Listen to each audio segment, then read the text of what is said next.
दोस्तों, आज हम आपको सुनाने जा रहे हैं एक ऐसी रोचक कथा जिसमें महादेव की करुणा, एक असुर का अहंकार, भगवान विष्णु की अद्भुत लीला छिपी है।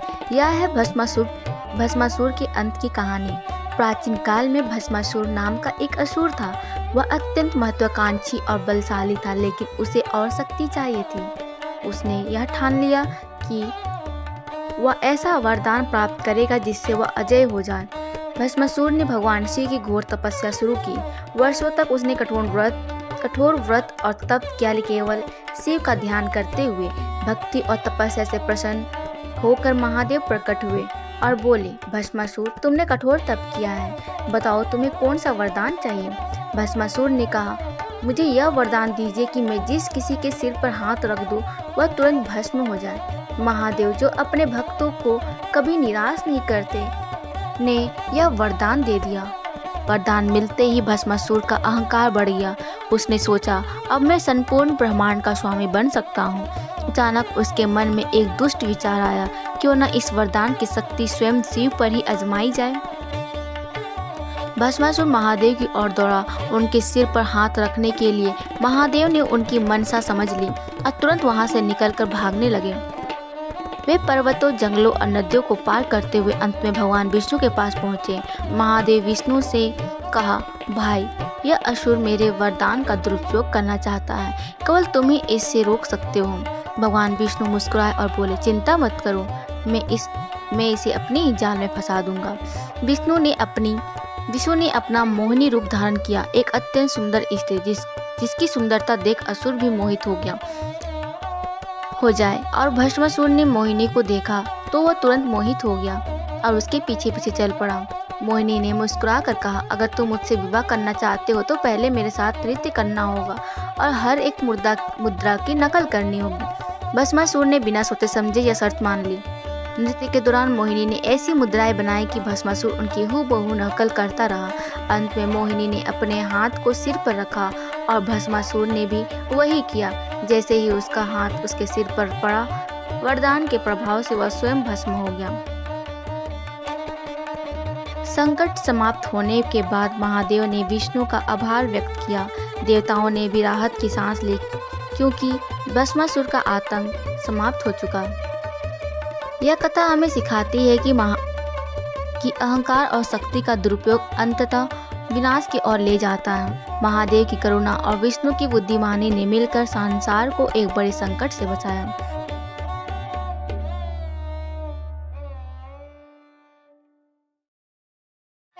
दोस्तों, सृष्टि में वरदान और श्राप दोनों ही नियति को बदलने की क्षमता रखते हैं।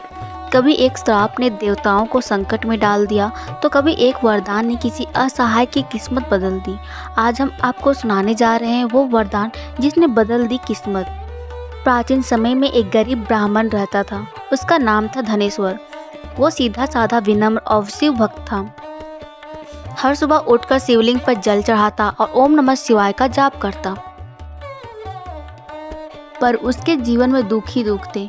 न घर में अन्न था, न वस्त्र। गांव के लोग उसका मजाक उड़ाते, पर धनेश्वर हर बार कहता, मेरे भोलेनाथ मेरी किस्मत बदल देंगे। एक दिन गांव में अकाल पड़ा। लोगों के घर में अनाज खत्म हो गया। धनेश्वर के पास खाने को कुछ नहीं था। उसकी पत्नी और बच्चे भूखे सो गए। उस रात वो शिव मंदिर गया और रोकर बोला, भोलेनाथ, मैंने सदैव आपकी भक्ति की है, पर आज मेरे बच्चे भूख से रो रहे हैं। क्या मेरी भक्ति व्यर्थ है? उसकी आंखों से आंसू बह रहे थे। वो मंदिर के पत्थर पर सिर रखकर रो रहा था। धनेश्वर की करुणा ने कैलाश पर्वत तक पहुंच बनाई। माँ पार्वती बोली, स्वामी देखिए, आपका भक्त कितना कष्ट में है, क्या आप उनकी पुकार नहीं सुनेंगे? महादेव ने आंखें खोली। उनके चेहरे पर गंभीरता थी। देवी भक्ति की परीक्षा कठिन होती है, परंतु जब सच्चा भक्त अपनी सीमा पर पहुंचता है तभी वरदान प्रकट होता है। आधी रात का समय था। धनेश्वर अभी भी मंदिर में बैठा था। अचानक शिवलिंग से प्रकाश निकला। वो प्रकाश धीरे धीरे एक दिव्य रूप में बदल गया। महादेव प्रकट हुए। धनेश्वर कांप उठा। उसने आंखें बंद करके प्रणाम किया। वत्स, तेरी भक्ति ने मुझे प्रसन्न किया। मांग, क्या चाहता है? धनेश्वर की आंखों में आंसू थे। प्रभु, मेरे बच्चों को भोजन मिले, मेरी पत्नी की आंखों से आंसू मिट जाए, मेरे परिवार की किस्मत बदल जाए। महादेव मुस्कुराए उन्होंने अपने हाथ से एक मुट्ठी भस्म उठाई और धनेश्वर के सिर पर रख दी। वत्स, आज से तेरे घर में कभी अन्न की कमी नहीं होगी। तेरे परिवार का भाग्य बदल जाएगा। पर याद रख, तेरी विनम्रता और भक्ति ही तेरी सबसे बड़ी शक्ति है। इतना कहकर महादेव अदृश्य हो गए। सुबह जब धनेश्वर घर पहुंचा तो उसने देखा कि उसके आंगन में अन्न के बोरों का ढेर लगा है। उसकी पत्नी आश्चर्य से बोली, ये चमत्कार कैसे हुए?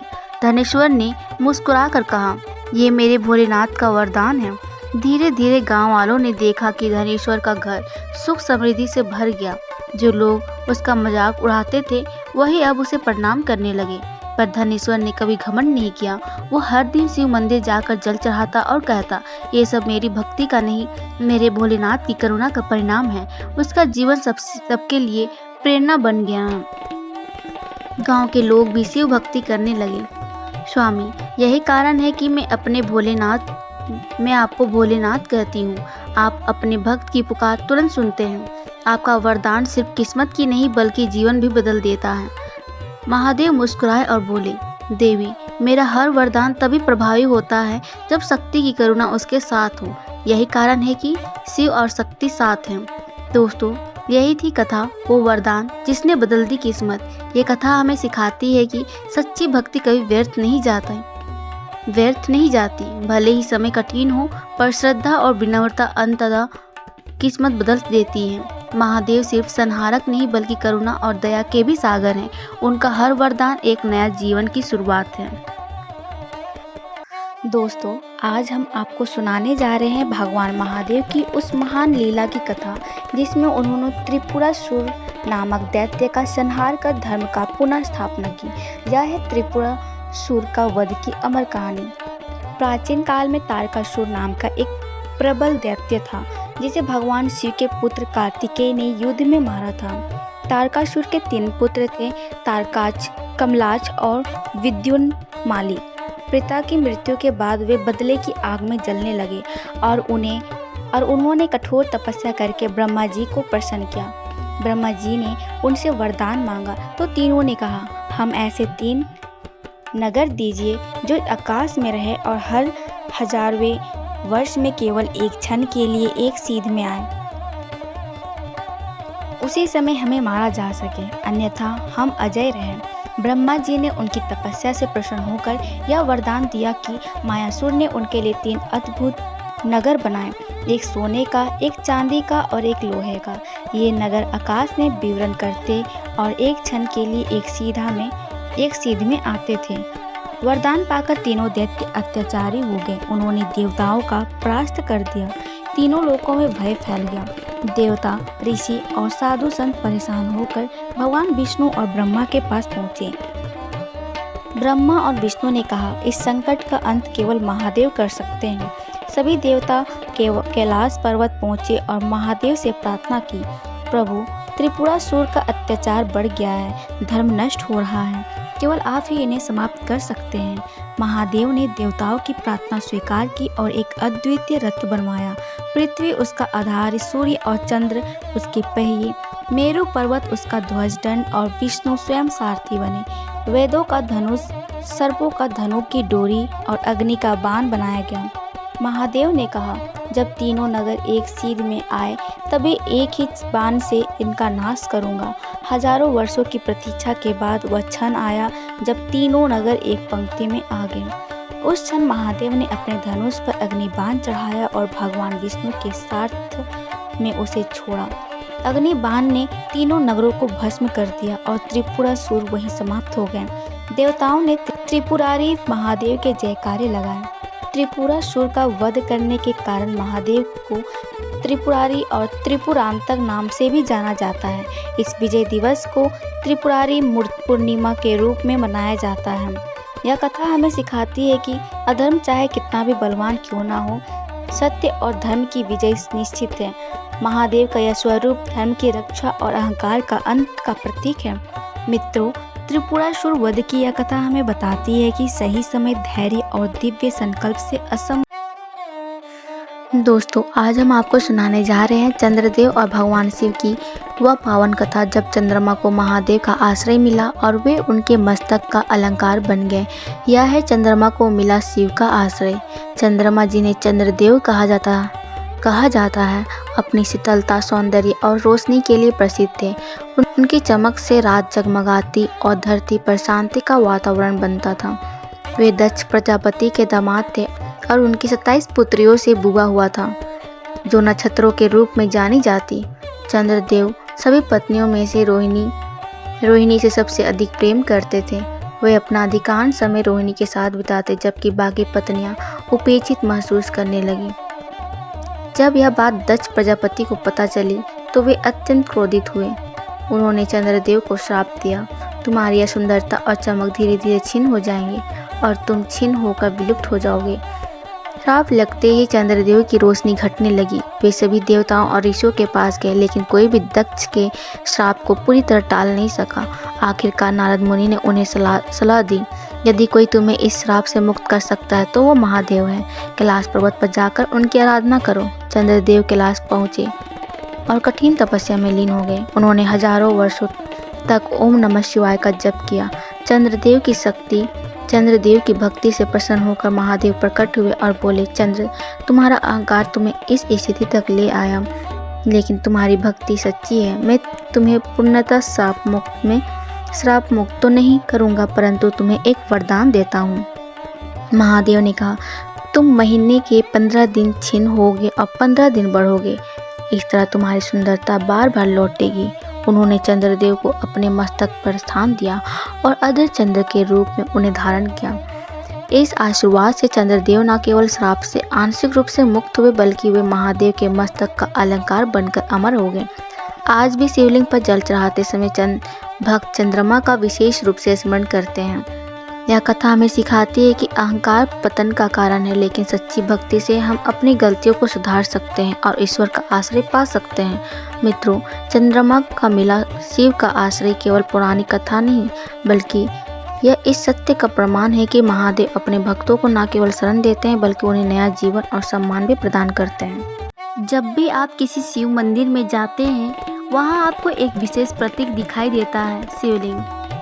एक साधारण दिखने वाला लेकिन अत्यंत रहस्यमयी और शक्तिशाली स्वरूप। क्या आपने कभी सोचा है कि शिवलिंग की उत्पत्ति कैसे हुई, इसका महत्व क्या है और क्यों यह शिव का सबसे प्रमुख प्रतीक माना जाता है?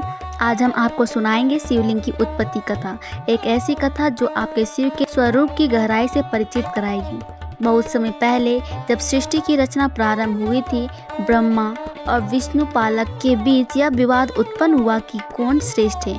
दोनों देवता अपने अपने अस्तित्व को सर्वोच्च सिद्ध करने लगे। ब्रह्मा बोले, मैं सृष्टि का जनक हूँ, इसलिए मुझसे ऊपर कोई नहीं। विष्णु बोले, मैं संसार का पालन करता हूँ, मेरे बिना कोई जीवित नहीं रह सकता। उनका यह अहंकार बढ़ने लगा। अब ब्रह्मांड का संतुलन डगमगाने लगा। तभी अचानक ब्रह्मांड से एक तेज प्रकाश फैल गया। आकाश से एक अग्नि का स्तंभ प्रकट हुआ, अत्यंत विशाल, ऊंचाई, अनंत ऊंचाई और गहराई वाला। वो अग्निशिला इतनी दिव्य थी कि उसकी कोई सीमा नहीं थी, ना उसका आदि ना अंत। वो निर्गुण और निराकार थी। ब्रह्मा और विष्णु दोनों चकित हो गए। उस स्तंभ से एक आवाज आई, जो मेरी ऊंचाई या गहराई जान लेगा वही श्रेष्ठ माना जाएगा।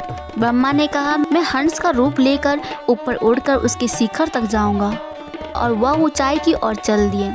विष्णु बोले, मैं वराह का रूप लेकर इसकी जड़ तक जाऊंगा, और वो नीचे की ओर खोदते चले गए।